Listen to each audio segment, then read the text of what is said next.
ابھی اگزام آنے والا ہے، ایک طریقہ میں آپ کو بتاتا ہوں وظیفہ.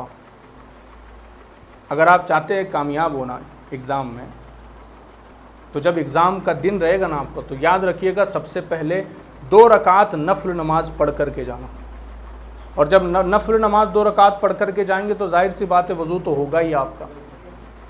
تو جب آپ جانا اور اگزام ہال میں جب آپ جائیں گے، آپ کے سامنے جب پیپر ہوگا لکھنے کے لیے، تب آپ نے اس کو پہلے پلٹ دینا، الٹا کر دینا اور پڑھنا اعوذ باللہ من الشیطان الرجیم بسم اللہ الرحمن الرحیم انا للہ و انا الیہ راجعون. کیا پڑھنا ہے؟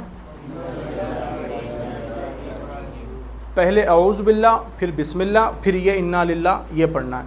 اس کے بعد میں پھر پڑھنا ہے اعوذ باللہ من الشیطان الرجیم بسم اللہ الرحمن الرحیم اور سورہ ضحیٰ والضحیٰ واللیل اذا سجا ما ودعک ربک وما قلی وللآخرۃ خیر لک من الاولی ولسوف یعطیک ربک فترضی الم یجدک یتیما فآوی ووجدک ضالا فہدی ووجدک عائلا فاغنی فاما الیتیم فلا تقہر وَأَمَّا السَّائِلَ فَلَا تَنْهَرْ وَأَمَّا بِنِعْمَةِ رَبِّكَ فَحَدِّثْ. اتنا آپ نے پڑھنا ہے. پہلے اعوذ باللہ، پھر بسم اللہ، پھر انا للہ، پھر اعوذ باللہ، پھر بسم اللہ، پھر سورہ والضحیٰ.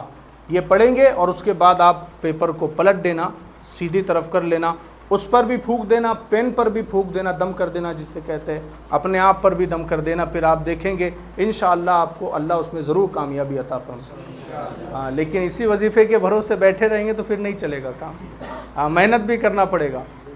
صرف رات میں ایگزام کی رات میں پڑھنے سے کوئی کام نہیں بننے والا. کم از کم 2-3 مرتبہ تو اپنا سلیبس مکمل کرنا ہی چاہیے ہم کو. تو آپ اپنی کوشش کیجئے اور تھوڑا قرآن مقدس کی مدد لیجئے، دیکھیے آپ انشاءاللہ ضرور کامیاب ہوں گے. اللہ رب